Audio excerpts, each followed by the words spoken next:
حبيبنا وشفيعنا ومرشدنا ومولانا محمدا عبده ورسوله صلى الله تعالى عليه وعلى آله وأصحابه وأحبابه وأزواجه وذرياته وأهل بيته أجمعين وسلم تسليما كثيرا أما بعد فأعوذ بالله من الشيطان الرجيم بسم الله الرحمن الرحيم إنما المؤمنون الذين إذا ذكر الله وجلت قلوبهم وإذا تليت عليهم آياته زادتهم إيمانا وعلى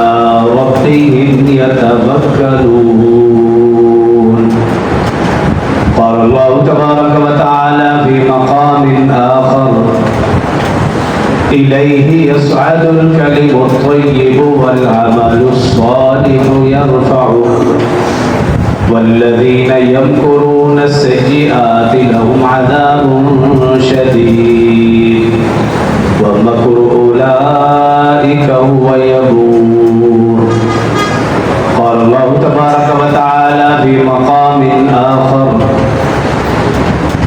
وتوكل على الله وكفى بالله وكيلا. قال الله تبارك وتعالى في مقام آخر: ومن يتوكل على الله فهو حسبه. قال الله تبارك وتعالى في مقام آخر: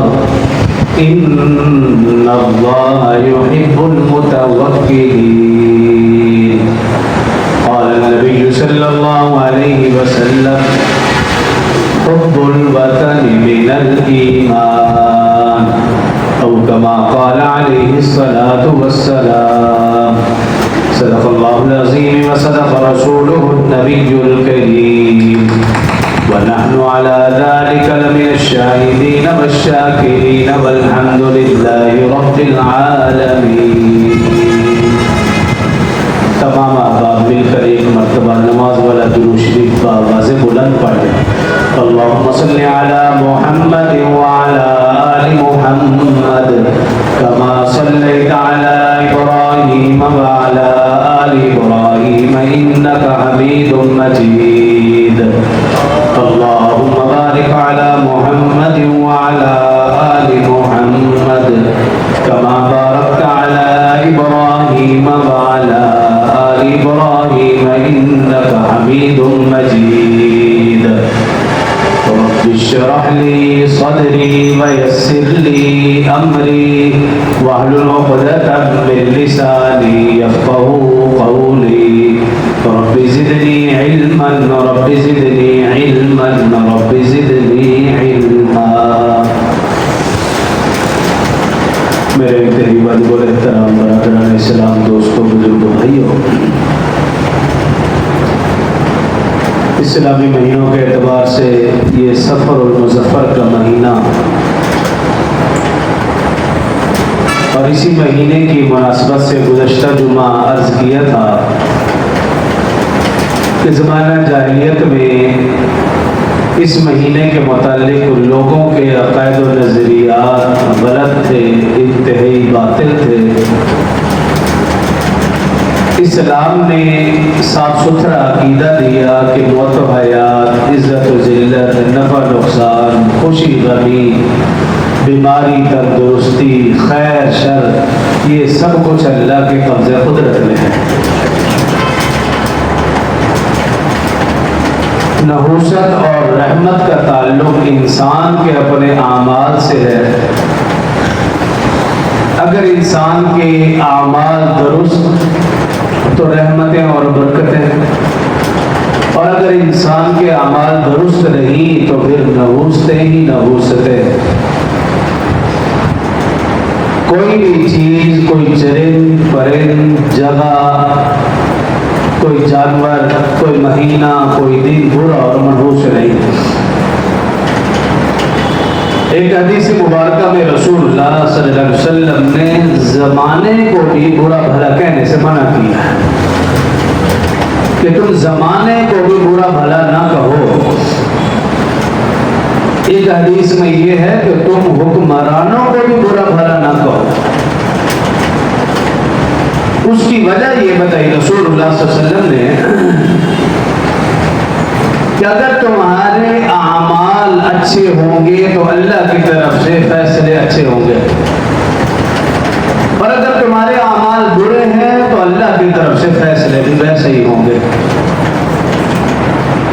22واں پارہ قرآن پاک کی جو آیات مبارکہ تلاوت کی ہے، الیہ یصعد الکلم الطیب والعمل الصالح یرفعہ، اسی آیت مبارکہ میں اللہ پاک ارشاد فرما رہے ہیں جو تم اعمال کرتے ہو وہ مجھ تک پہنچتے ہیں، اور جیسے اعمال پہنچتے ہیں ویسے میں فیصلے اتارتا ہوں۔ اگر اچھے اعمال پہنچیں گے تو اچھے فیصلے اتریں گے، اور اگر برے اعمال ہوں گے تو پھر ویسے ہی فیصلے اتریں گے۔ اس لیے کہا گیا کہ کبھی بھی زمانے کو برا بھلا نہ کہو، حکمرانوں کو برا بھلا نہ کہو، اپنے آپ کو ٹھیک کر لو۔ میں اور آپ ٹھیک، ہمارے اعمال ٹھیک، فیصلے بھی اچھے، حکمران بھی ٹھیک، ماحول بھی ٹھیک، زمانہ بھی ٹھیک، ہر چیز درست۔ اگر میں اور آپ اپنے آپ کو ٹھیک نہیں کریں گے تو پھر اللہ کی طرف سے فیصلے بھی ویسے ہی آئیں گے۔ اس لیے کسی بھی چیز کو، مہینے کو، دن کو، جگہ کو، چرند پرند کو، کسی بھی چیز کو منحوس سمجھنا یہ شریعت اسلامی کا بالکل برعکس ہے۔ کوئی بھی چیز بری اور منحوس نہیں ہے۔ حضرت ابن عباس رضی اللہ عنہ حضرت عائشہ صدیقہ رضی اللہ عنہا کے سامنے ایک حدیث بیان کی کہ میں نے رسول اللہ صلی اللہ علیہ وآلہ وسلم سے سنا کہ 3 چیزیں منحوس ہو سکتی ہیں: گھر، گھوڑا اور عورت۔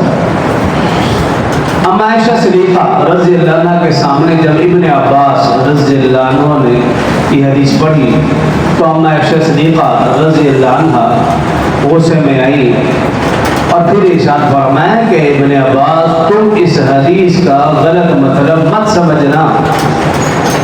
کہیں یہ نہ سمجھ لینا کہ یہ 3 چیزیں منحوس ہیں۔ اور اما عائشہ صدیقہ رضی اللہ عنہ نے پھر اس حدیث کی وضاحتیں فرمائی۔ پہلی وضاحت یہ فرمائی کہ ابن عباس سنو، زمانہ جاہلیت میں ان تینوں چیزوں کو منحوس سمجھا جاتا تھا، گھر، گھوڑا اور ان 3 چیزوں کو منحوس سمجھا جاتا تھا۔ اسلام نے ان سب چیزوں کی نفی کر دی کہ ایسا کچھ بھی نہیں ہے، کوئی بھی چیز منحوس اور بری نہیں ہے۔ پہلی وضاحت یہ فرق۔ اور دوسری وضاحت یہ فرمائی کہ ابن عباس سنو، رسول اللہ صلی اللہ علیہ وسلم کے فرمان کا مقصد یہ ہے کہ اگر نحوست ہوتی تو ان 3 چیزوں میں ہوتی، ان 3 چیزوں میں بھی نہیں ہے۔ اور تیسری وضاحت یہ فرمائی اما عائشہ صدیقہ رضی اللہ عنہا نے کہ ابن عباس سنو، رسول اللہ صلی اللہ علیہ وسلم کے فرمان کا مقصد یہ ہے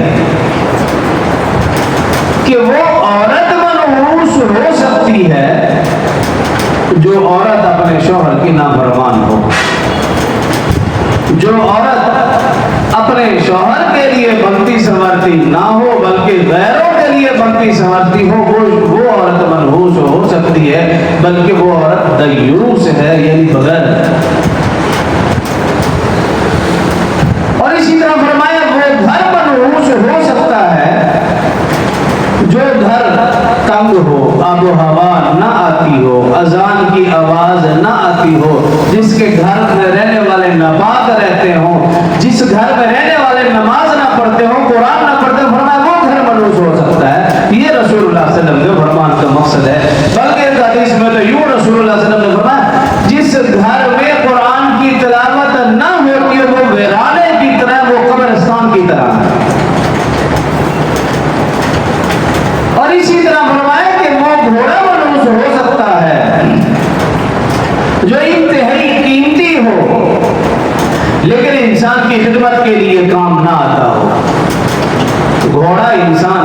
خدمت کے لیے ہے کہ گھوڑا انسان کی خدمت کرے، انسان اس کی پیٹھ پر سوار ہو، اس پر سامان لا دے، اس کو کام میں لائے۔ لیکن اگر گھوڑا انتہائی قیمتی ہو اور ہو بھی اپنے مالک کا نافرمان اور سرکش، یا ایسا گھوڑا ہو انتہائی قیمتی، وہ مال کھاتا ہو جو انسان کو بھی میسر نہ ہو، لیکن انسان کی خدمت کے لیے نہ ہو، بلکہ سال میں ایک آدھ مرتبہ روڈ پہ نکالا، اس کی نمائش کی، گائے کی طرح اس کی پوجا پاٹ کی اور پھر اس کو اندر جا کے بند کر دیا، یہ گھوڑا منحوس ہے۔ کیوں ہونا یہ چاہیے تھا کہ انسان کی خدمت کرتا گھوڑا، انسان کے کام میں آتا، انسان اس پر سامان لاتا، لیکن جب انسان گھوڑے کو اپنے اوپر سوار کر لے، اس کی گائے کی طرح پوجا پاٹ شروع کر دے، تو پھر سمجھ لیجیے کہ یہ گھوڑا حقیقت میں منحوس ہے، کہ یہ گھوڑا شرک کے کام میں کی طرف جا رہا ہے۔ ایک تو یہ وضاحت عائشہ نے فرمائی، اور آخری وضاحت عائشہ صدیقہ رضی اللہ عنہا نے یہ فرمائی کہ اگر کوئی عورت تمہیں شک میں ڈال دے، اگر کسی عورت کے متعلق یعنی بیوی کے متعلق تم شک میں پڑ جاؤ کہ یہ بدکار ہے، اس کو سمجھاؤ بجھاؤ، اگر سمجھ آ جائے تو ٹھیک ہے، اگر اپنی بد کرداری سے باز آ جائے تو درست، اور اگر وہ سمجھ میں نہیں اس کو آ رہا، ٹھیک نہیں ہو رہی، تو پھر اس کو علیحدہ کرو۔ یہ عورت پھر تمہارے لیے نحوست پھیلائے گی، لڑائی جھگڑے کا باعث بنے گی، تمہارے لیے فتنہ و فساد کا باعث بنے گی، پھر ایسا نہ ہو کہ معاملہ قتل و غارت تک پہنچ جائے اور پھر تم اس کی وجہ سے جیل میں پہنچو، جیسے کہ آج کل حالات ہو رہے ہیں کہ اللہ نے تمہارے ذمے ایک عورت دی ہے، کوشش کیجئے کہ وہ صحیح سمت چلے، اگر وہ صحیح سمت نہیں چل رہی، غلط راستے کی طرف جا رہی ہے، تو پھر اس سے علیحدگی اختیار کر لو، اس کو سیدھا کرنے کی کوشش مت کرنا۔ ایک حدیث کا مفہوم یہ ہے کہ یہ تیری پسلی کی پیداوار ہے، تو آپ سیدھا کرو گے تو وہ ٹوٹ جائے گی۔ تو اس کے ایک اچھے طریقے کے ساتھ یہ ہے کہ سمجھا بوجھا کیا جائے، اور پھر بھی وہ صحیح راستے پہ نہیں آ رہی تو پھر علیحدگی اختیار کر لی جائے، اس کو طلاق دے دی جائے، نہ یہ کہ ظلم پہ اتر آنا، قتل و غارت کرنا، یہ چیز بالکل شریعت میں درست نہیں۔ تو فرمایا کہ اگر عورت شک میں ڈال دے الگ کر لو۔ اسی طرح اگر کوئی گھر تمہیں شک میں ڈال دے، بعضوں کا دیکھا جاتا ہے نا، بعض لوگ کہہ رہے ہیں کہ جب سے میں نے یہ گھر خریدا ہے، جب سے ہم اس گھر میں آئے ہیں، ہمیں بیماری نہیں جا رہی، کاروبار بھی ٹھیک ہو رہا، فلاں مسئلہ ہے۔ اگر اس طرح کا معاملہ شک میں پڑ چکا ہے تو پھر ایسے گھر کو صحیح کر دو، عقیدہ خراب نہ کرے۔ اگر خدا نہ خواستہ اس گھر کی وجہ سے عقیدہ خراب ہو گیا، تمہارے ذہن میں یہ بات بیٹھ گئی کہ اس گھر کی وجہ سے بیماریاں ہیں، اس گھر کی وجہ سے بے برکتی ہے، اگر یہ عقیدہ خراب ہو گیا تو پھر اس سے بڑا نقصان اور کوئی نہیں۔ عقیدے کو بچانے کے لیے بہتر یہ ہے کہ گھر تبدیل کر لیں۔ اسی طرح کوئی سواری، کوئی جانور تمہیں شک میں ڈال دے کہ جب سے یہ سواری میں نے لی ہے تو کوئی خیر برکت نہیں دیکھی، ایکسیڈنٹ ہو رہا ہے، تو اگر شک میں پڑ جائے وہ سواری بیچ دیں، پھر اس کو مت رکھیں۔ کیوں؟ جب جب نقصان ہوگا تمہارے ذہن میں فوراً آئے گا اس گاڑی کی وجہ سے ایسا ہوا ہے۔ تو یہ عقیدہ خراب ہونا یہ بہت بڑا نقصان ہے، تو عقیدہ خراب نہیں کرنا، اس چیز کو بیچ دینا۔ تو خلاصہ یہ نکلا اسلامی تعلیمات کی روشنی میں کہ کوئی بھی چیز، چرند پرند، جگہ، مہینہ، دن، زمانہ، کوئی بھی چیز منحوس اور بری نہیں۔ نحوست اور رحمت کا تعلق انسان کے اپنے اعمال سے ہے۔ میں اور آپ اپنے اعمال درست کریں گے تو پھر رحمتیں اور برکتیں ہی برکتیں، اور اگر اعمال درست نہیں تو پھر نحوستیں ہی نحوستیں، اور ہمارے اعمال کب درست ہوں گے؟ جب ہمیں اللہ کی ذات پر کامل یقین اور بھروسہ ہوگا۔ جب اللہ کی ذات پر کامل یقین اور بھروسہ نہیں تو پھر انسان بھٹک جاتا کا ذہن اللہ کی طرف نہیں جاتا، اسباب کی طرف جاتا ہے کہ یہ بیماری مجھے لگی کیوں، یہ نقصان میرا ہوا کیوں، تو پھر انسان اسباب کی طرف جاتا ہے۔ جس کو اللہ کی ذات پر کامل یقین بھروسہ ہو وہ پھر اسباب کی طرف نہیں جاتا، فوراً اس کا ذہن یہ آتا ہے کہ یہ بیماری ہے یا تندرستی ہے یا کوئی تکلیف ہے یا پریشانی ہے یا اللہ کی طرف سے ہے، وہ اللہ کی رضا پر راضی رہتا ہے۔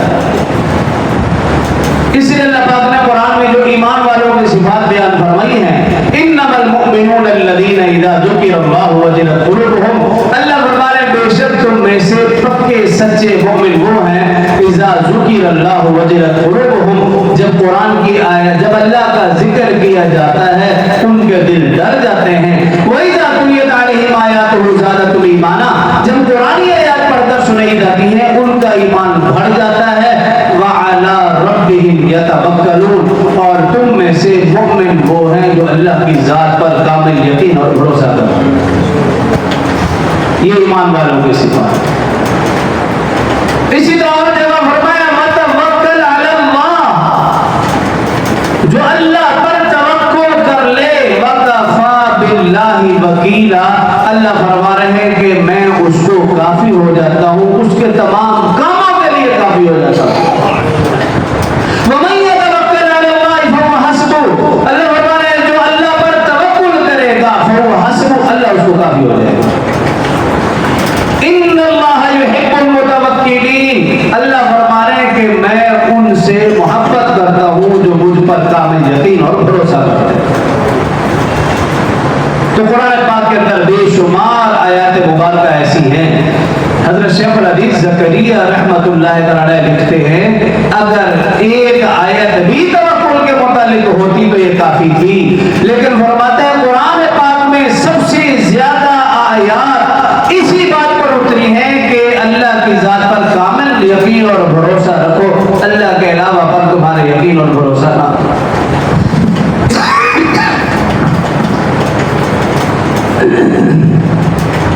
حضرت ابن عباس رضی اللہ عنہ توکل کی تعریف کرتے ہیں،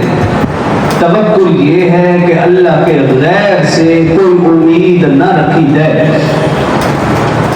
ساری امیدوں کا مرکز اور محور صرف ایک ذات اور وہ ہے اللہ۔ اگر کسی نے اللہ کے غیر سے امید رکھی تو یہ حقیقت میں شرک ہے۔ ساری امیدوں کا مرکز اور محور صرف ایک ذات اور وہ اللہ۔ حضرت سعید بن جبیر رضی اللہ عنہ فرماتے ہیں توکل تمام ایمانیات کا مجموعہ ہے۔ حضرت شیخ الحدیث زکریا رحمہ اللہ لکھتے ہیں کہ توکل توحید کا ثمرہ ہے، جو توکل میں پختہ ہوگا اس کا عقیدہ توحید پختہ، اس کے تمام عقائد پختہ، اس کے تمام اعمال پختہ، اور جو توکل میں کمزور وہ عقیدہ توحید میں کمزور، وہ تمام عقائد میں کمزور، وہ تمام اعمال میں کمزور۔ تو ساری کی ساری ایمانیات کا مجموعہ وہ توکل ہے،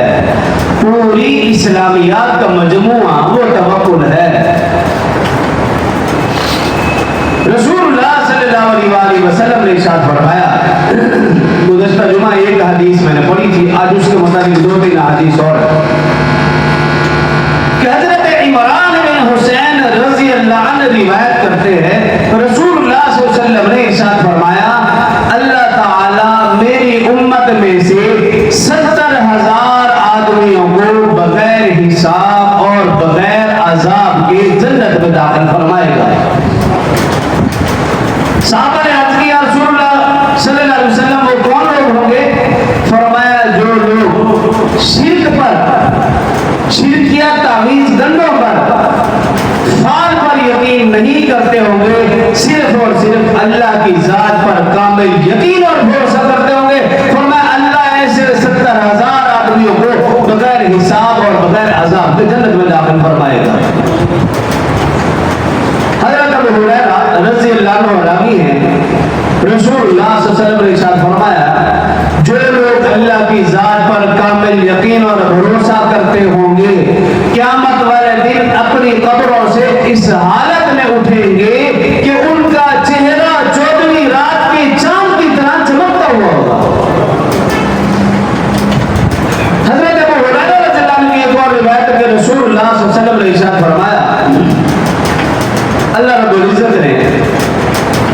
70,000 کا, میری امت میں سے 70,000 لوگوں کا وعدہ فرمایا۔ رسول اللہ صلی اللہ علیہ وسلم نے اللہ پاک سے درخواست کی، اے باری تعالیٰ میری امت کی تعداد تو بہت زیادہ، یہ 70,000 تو بہت کم ہے۔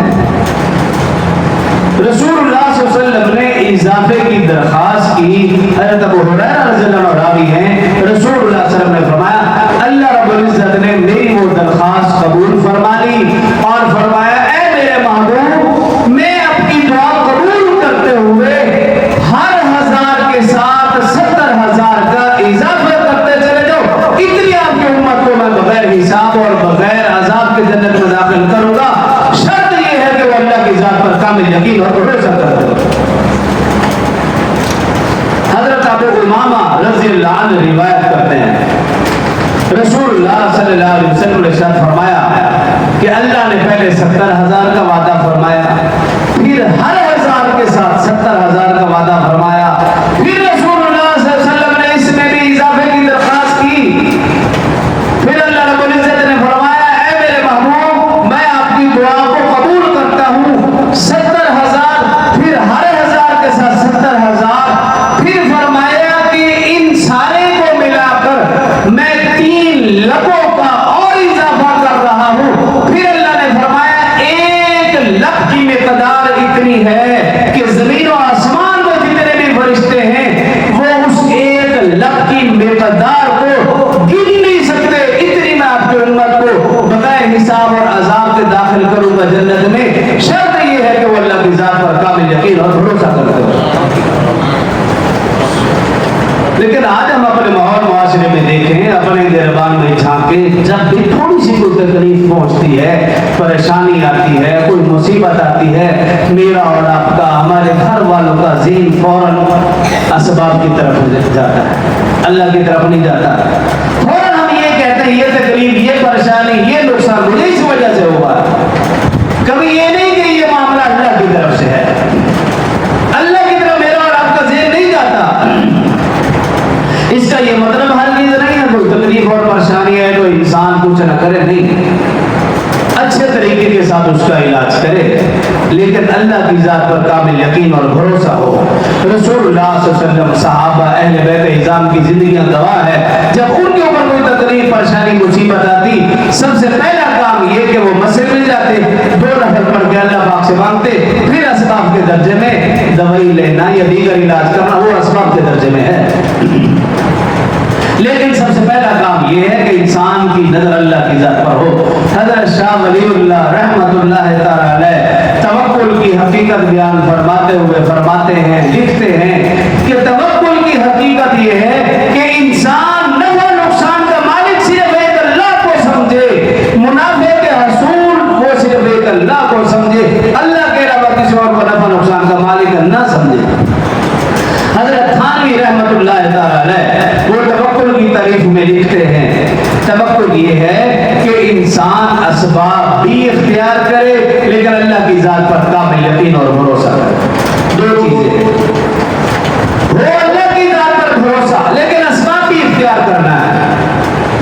حضرت امام احمد بن حنبل رحمہ اللہ سے کسی نے پوچھا اگر کوئی شخص مسجد میں بیٹھ جائے اور یہ کہے کہ میں اللہ کے گھر میں بیٹھا ہوں، اللہ ہر حالت میں ہر صورت میں مجھے روزی پہنچائے گا، میں کچھ بھی نہیں کروں گا، اس کے متعلق کیا فرماتے ہیں امام احمد بن حنبل رحمہ اللہ؟ فرماتے ہیں یہ شخص سب سے بڑا بے وقوف ہے، نادان۔ رسول اللہ صلی اللہ علیہ وسلم نے خود فرمایا اللہ نے میرا رزق نیزوں کے سائے میں رکھا ہے، نیزوں کے سائے میں۔ رسول اللہ صلی اللہ علیہ وسلم مدینہ تشریف لائے، غزوہ بدر، احد، خندق، یہ غزوات ہے، اور پھر ان غزوات میں جو مال غنیمت آتا، قرآن پاک میں وَاعْلَمُوا أَنَّمَا غَنِمْتُم مِّن شَيْءٍ فَأَنَّ لِلَّهِ خُمُسَهُ وَلِلرَّسُولِ، اس کا 5واں حصہ اللہ اور اس کے رسول کے لیے مختص ہوتا تھا۔ رسول اللہ صلی اللہ علیہ وسلم وہیں سے اپنا گزر بسر فرماتے تھے۔ حضرت آدم علیہ السلام کو دیکھ لیجیے، کھیتی باڑی فرماتے تھے، حضرت نوح علیہ السلام بڑھئی کا کام کرتے تھے، ادریس علیہ السلام کپڑے سیتے تھے، حضرت داؤد علیہ السلام لوہے کے برتن بناتے تھے، حضرت موسیٰ علیہ السلام، جتنے بھی انبیاء کرام ہیں آپ دیکھ لیجیے وہ کوئی نہ کوئی کام کاج